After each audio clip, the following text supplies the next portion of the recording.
Fighting out of the blue corner, wearing blue trimmed with white and officially weighing 134.5 pounds. His outstanding professional record stands at 39 victories, including 29 knockouts with 5 defeats and 1 bout even. From Hobart, Indiana, the challenger, former WBU Junior Lightweight World Champion, Angel "Gut Jesus" Manfredy.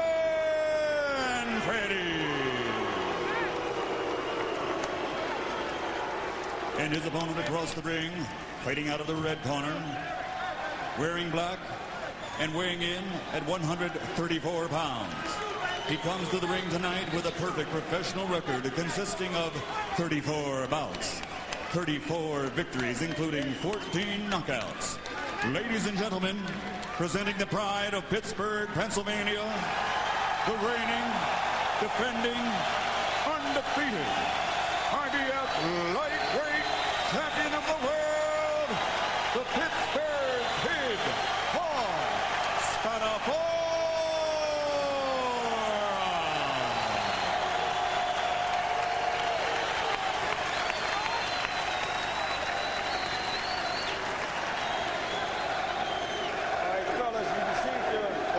In the dressing room. I want you to obey my commands at all times. Bust them up. I want you to protect yourself at all times. No standing 8 count, no saving by the bell. I want you to break clean when I say break. Don't hit the man when he's down. I want you to fight like champions. Shake hands and come out fight. All right, let's go. Paul Spadafora says, I want to see how good I am. So do we. We are about to find out.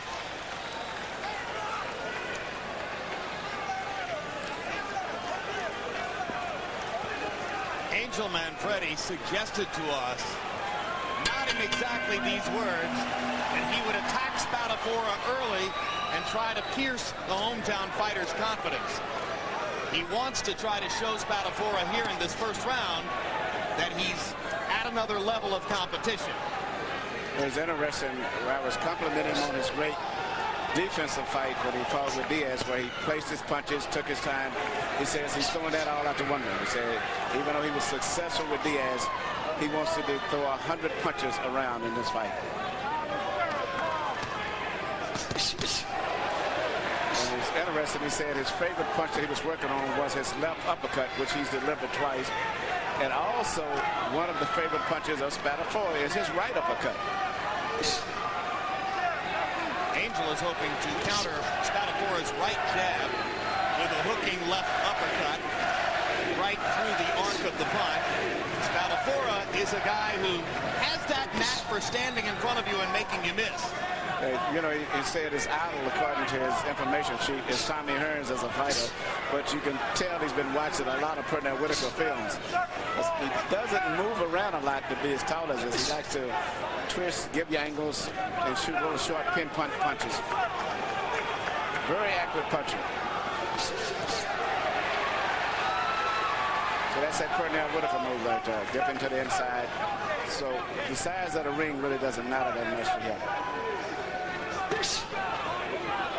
Manfredy whacking to the body with the right hand. Notice how he stands sideways to his opponent, his chin tucked in. Spadafora. Yeah. The classic old boxing style.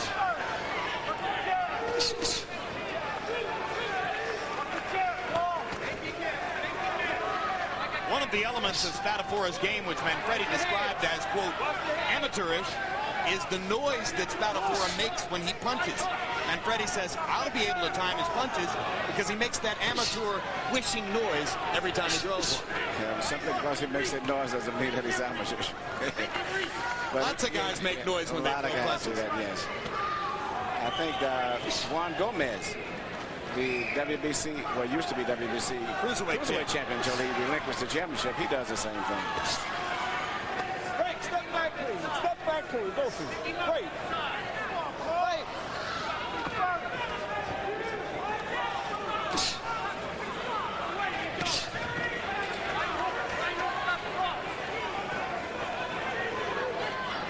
Well, Manfredy may have thrown a lot of punches in round one. We'll get the CompuBox numbers in a moment. But he certainly didn't land enough of them to snow Spadafora under with any giant flurry.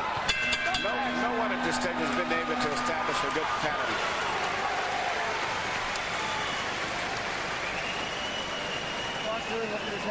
Real nice. A little more rhythm. You'll get right into your flow. You're getting your right hook is landing all day long. There's a pass on back of my hand. So I want you to use more your left crosses and your right hooks as he charges in on you, and look for the uppercut. You can. Hey, I want you to get out first. When he's leaning right into your right uppercut, you got to step in a little bit. Okay, don't reach with your punches. And don't jump straight back. Go to the side a little bit. Okay. Stay relaxed and breathe. I want you to throw more punches when you get in. You hear me? Breathe. When you throw that right hand, come back with the hook. He's open for it. Showcase a little bit of rhythm and stuff, and start using your right hooks a little more. All right, he's running right into him. Don't get hit with those tucker with his head. Keep your hands up. Well, you saw the CompuBox numbers that indicated Angel Manfredy doubled Paul Spadafora's punch output in round number one. Spadafora only 7 out of 40. Manfredy 19 out of 81 by CompuBox estimate. And now Manfredy seems to want to produce more activity to begin round two. Spadafora with an odd lump on his forehead. Could have come from a clash of heads. Doesn't look dangerous.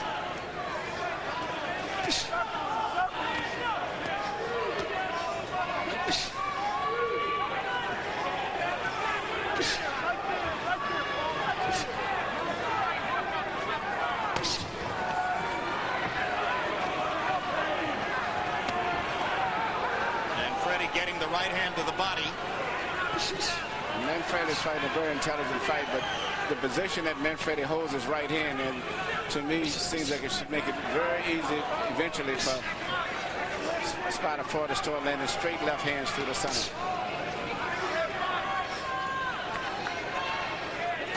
Already between rounds 1 and 2, you heard Jesse Reed, Spadafora's trainer, suggesting to him that maybe the jab wouldn't be a big weapon tonight, that he should look for right hooks and left crosses. But he's not really jabbing, he's really just pointing merely with his right hand.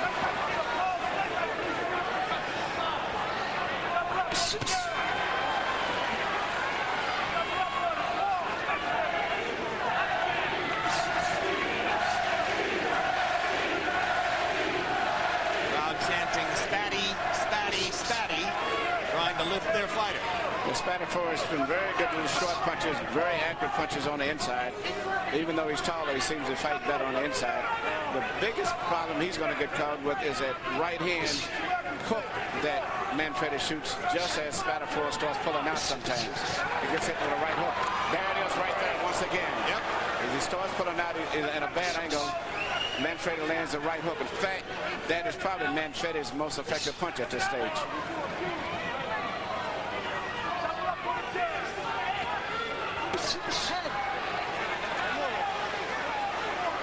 Spadafora getting to Manfredy's body.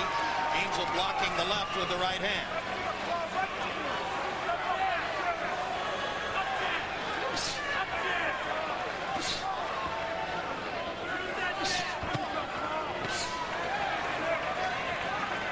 It's largely a chess match through the first 2 rounds. Definitely a chess match. I'm just a little concerned maybe with Spadafora not bruising up. Seemingly his skin seems to look like it may bruise up a little bit easier than Manfredy. Once again, Manfredy getting turned with those right hands again. And Angel, when he gets inside on you, throws hard. He tries to make his punches count on the inside. It hurt Diaz in the late going, and we'll see how Paul Spadafora is able to hold up.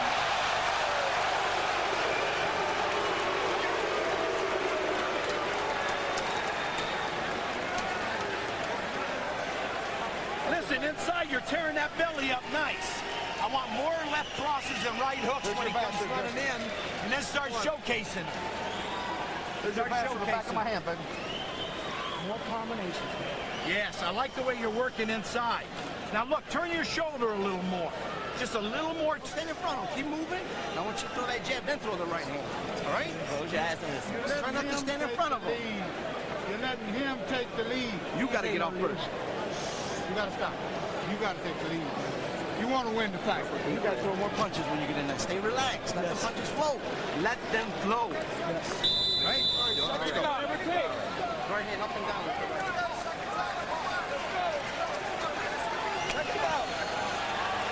CompuBox numbers considerably more even in round 2. Spadafora 18 of 51. Manfredy 15 of 77. Spadafora, by CompuBox estimate, landing 14 of 28 power shots. Chess match continues as round 3 begins.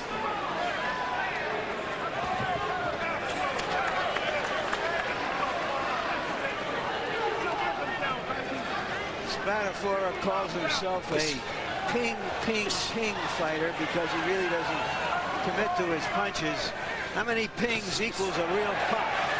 By his own admission, he said he doesn't consider himself a puncher, and he doesn't even really believe that he can develop punching power. He says that because of the injury that he sustained to his left leg.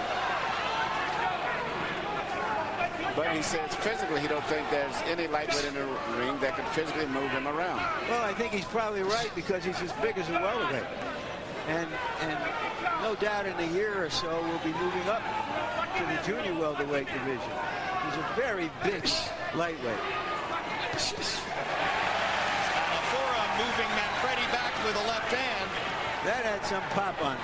Angel is so conscious of trying to set up his right hand that he's giving Spadafora a chance to land straight lefts, and Spadafora is taking advantage by leading with them. And actually, when Manfredy does deliver his right hands, if you notice, it's not with any punching power, so to say, just primarily just to try to get points. He's never loading up on his right hand, even when he does land it. And Spadafora reading Angel very well now midway through round 3, finding opportunities to land his left hand because of the way Manfredy's setting up.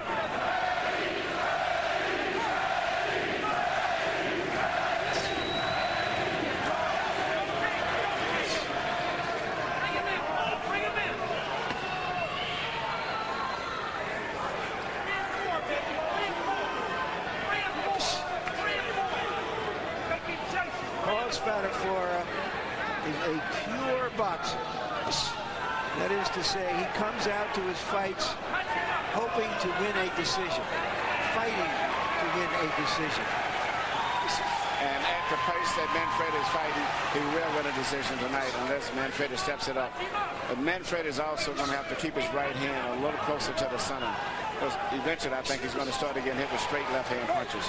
Spadafora showing finesse, timing, and accuracy that Manfredy might not have expected from him, particularly here in round 3.